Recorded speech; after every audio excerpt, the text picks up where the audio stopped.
You're a happy-looking fellow, and I appreciate that. So I just want you to know that with those.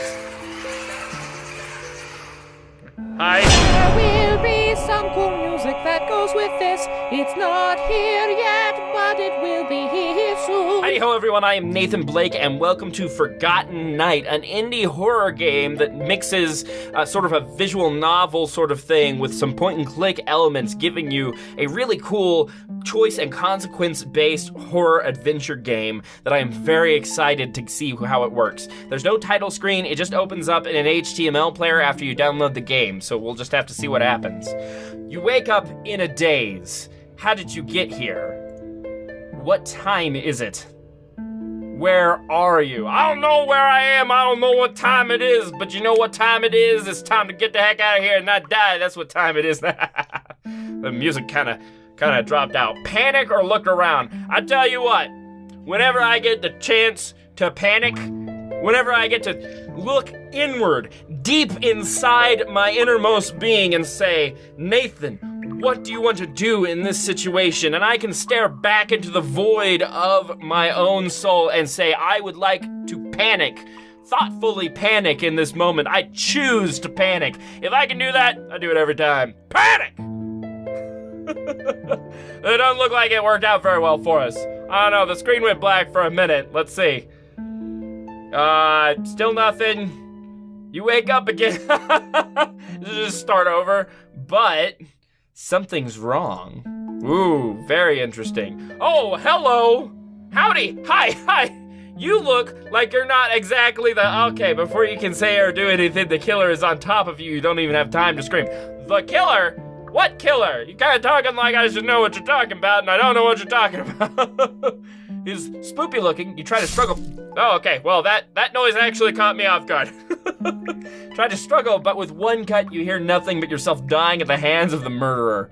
Could things have gone better? I should say they could have. Yeah, let's retry this. All right, so we're back here at our decision, and clearly we're going to look around because, if there's one thing that I know is that whenever I get the opportunity to look deep, deep inside of my soul and stare at the maw of myself and my own innermost being, when offered the choice to panic on a whim, or not panic on a whim, but thoughtfully panic, why would I do that? Because panicking is something you don't do when you're thinking properly. A door appears before you, or was it always there? It doesn't matter now. What will you do? All right, so we can open the door, but we never know what's on the other side. So perhaps if we wait here, take a look around the room. We haven't really gotten to examine this room. Maybe we'll have a better idea what's happening. We may even hear something on the other side of the door that may inform our decision. So let's go ahead and wait here. Decide to wait to see what would happen. Maybe someone will come to help. 10 minutes pass, or at least what you think is 10 minutes.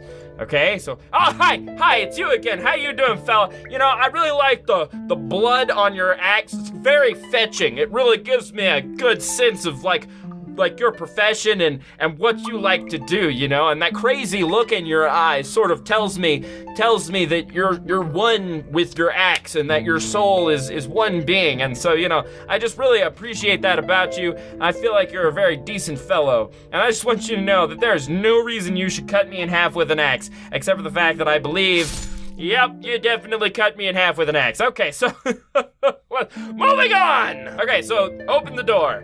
Good. We've made all the wrong decisions, which means we've made all the right decisions. I love it. The door opens with a squeak and you are greeted with a long, dark staircase. What will you do? Go up, stay back. Okay, if there's one thing that I've learned, staying still is a bad idea. So we're gonna go up. We're gonna book it right up this staircase. And we have met a nice little skull. And that is our reward, which I'm fine with that because he seems like a decent fellow. And I am fine with meeting decent fellows, that's for sure. Hey, Mr. Skull, you don't have an axe somewhere you're gonna cut me in half with, do you? Because I'm kind of booked on my axe murders.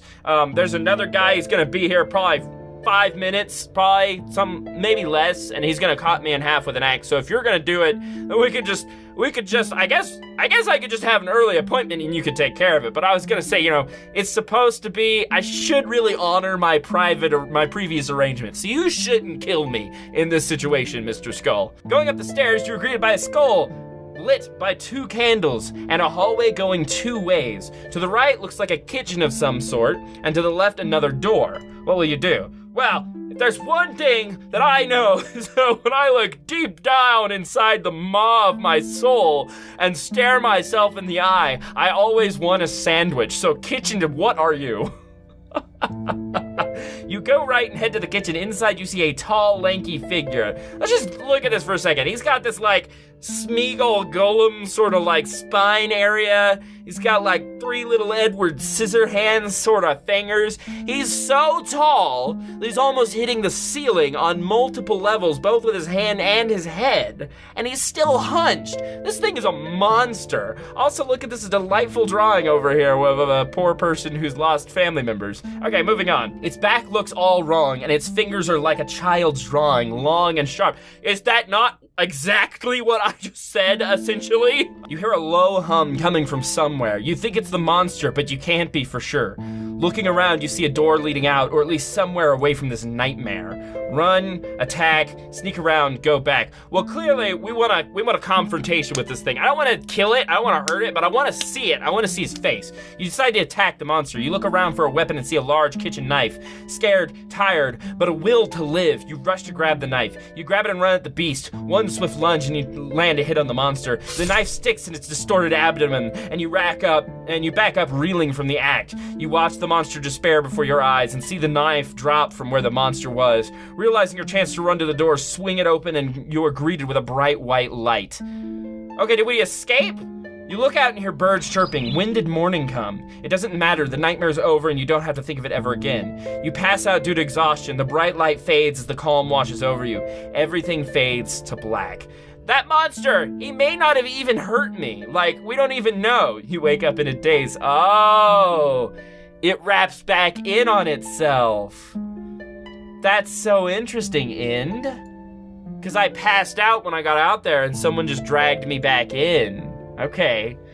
So let's try again. Let's get back to that point and let's see what happens if we don't hurt the monster, because there's a part of me that wonders if he was ever going to hurt us in the first place. You know, like we really jumped him and I actually kind of feel bad about it, but it was an interesting experience to say the least. All right, so we're back here at this decision now. So we can run, we can attack, we can sneak around, we can go back. So I'm gonna try to sneak around because I'm hoping that that's the best choice as far as getting to have an interaction with him. So let's see what happens. So sneaking around probably ends up with him killing us. If you think if you sneak around, you can get around silently and make it to the door. You get the courage to go and move around the monster slowly, undetected. Oh no. What's happening? What happened?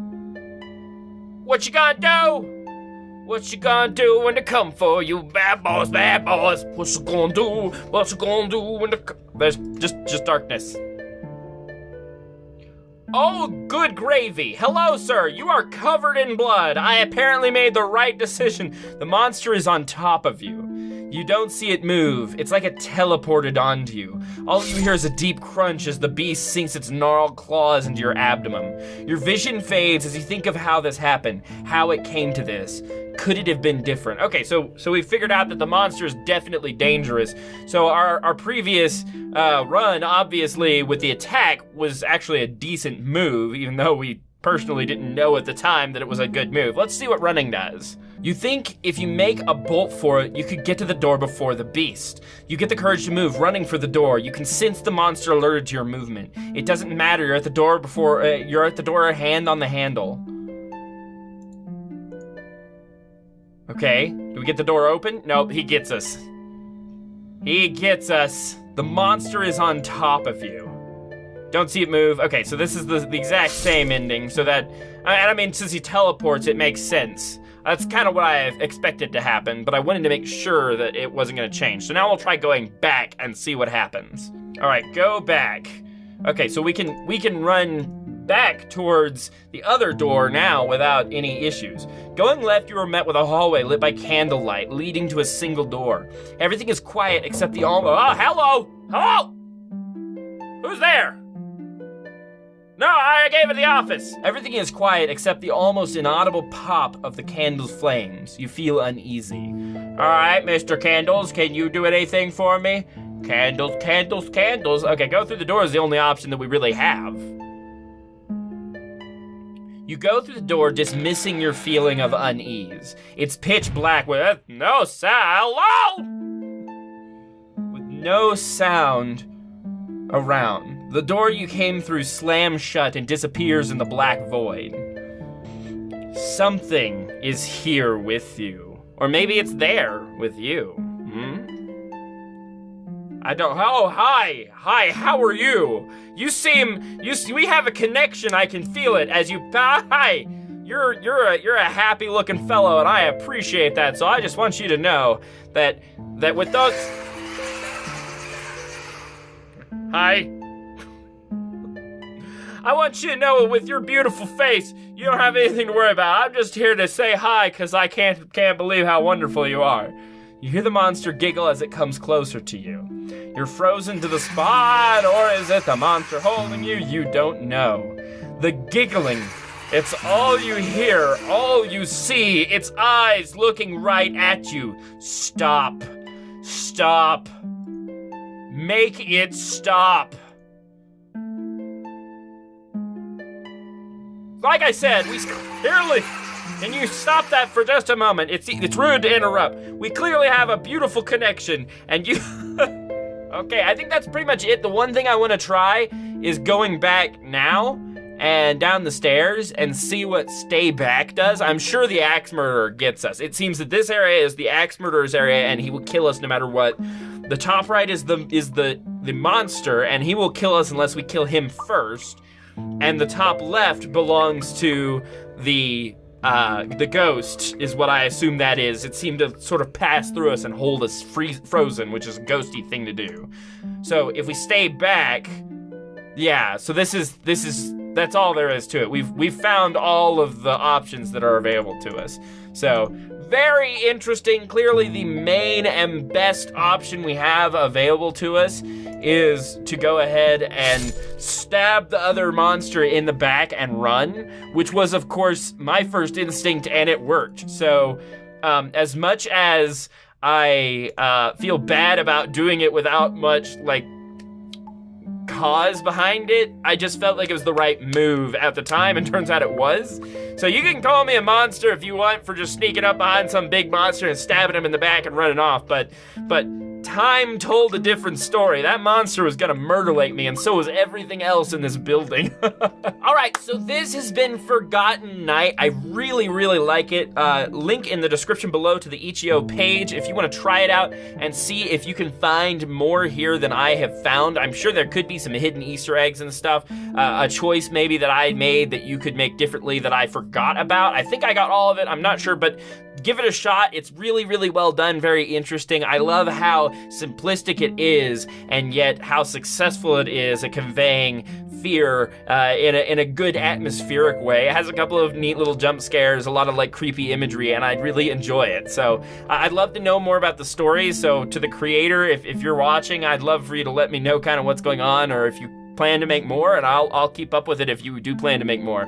To the viewer, I want to thank you so much for being here and enjoying this art with me, because it really is art, because it's very well done. Obviously, it's mostly pictures, and that's art for sure. As always, we will see you in the next one. For now, this is Nathan Blake signing off for Nathan Blake Games. Remember that games are art, and art is important, and so are you. Sayonara. This has been Forgotten Night. Thanks for watching. If you enjoyed this video and you'd like to see more like it in the future, please like and comment below. If you're new to the channel and you would like to be notified of new videos, consider subscribing and hitting the notification bell. Like my channel? Want to see it grow? Share this video with your friends on Facebook and Twitter. Thanks again, everyone. Sayonara.